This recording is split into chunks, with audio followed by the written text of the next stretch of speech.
Welcome back to Simming History, where we look at the history of architecture through the lens of The Sims. Before we get started today, if you like the video, please take a moment to hit like and subscribe. Today we are looking at the Second Empire, a later Victorian style. And we are starting with another Victorian style, the Italianate house. And if you haven't seen that video yet, stop right now and go watch it. All set? Okay. The reason we're starting with the Italianate build is this video is really more about what the differences are between Italianate and Second Empire. Second chance, are you sure you've seen it? Ready? All right. So you see that hipped roof and center tower? We're getting rid of those. And we're adding a projecting front tower, either centered or off to the one side, and a mansard roof with dormers. Mansard roofs are, of course, really steep roofs that make the attic space livable and are topped essentially with a flat roof. And that's it. Otherwise, it's all the same details. 2/2 windows, which are frequently arched. They always have details, top, bottom. There's a porch that sometimes wrap arounds. It's sometimes symmetrical. It's sometimes not. The front door is always a double door.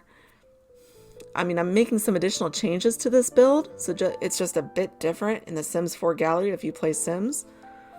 But really, there's not a lot of differences between the two. And this is a debate that I've actually had with a coworker, because I thought, maybe I'm missing something. But even he said, no. The only difference is the mansard roof. So let's talk history, which is also pretty simple. The Second Empire style is named for the Second French Empire. So yeah, it originates from France. The Second French Empire was headed by Napoleon III, a nephew of the original guy. He was the president of the Second French Republic, elected to office, and then seized power by force rather than leave office when his term ended, and he couldn't run for re-election because term limits. Yeah. Anyway, after rising to popularity in France, and if you've ever been to Paris, you know exactly what I mean, it's all mansard roofs, it spread to, of course, England and the US.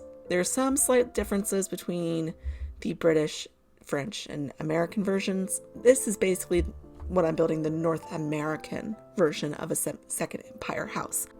Now, unfortunately today, in the US, a lot of inner city Second Empire houses, read mansions, because pretty much all of them are mansions, are being demolished as they aren't typically protected, which is a real shame. These were neighborhoods that were once white affluent neighborhoods, then became black working class neighborhoods, and a lot of these mansions were turned into kind of like apartment or boarding houses.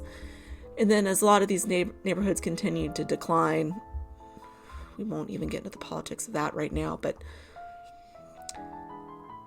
unsurprisingly, what's occurring is developers are buying the property, tearing the houses down, and then building apartment towers, basically. I know of one, actually, that's right next to a protected historic site, but it in of itself is not protected. And it's going to be torn down for the next couple months to make way for an apartment complex.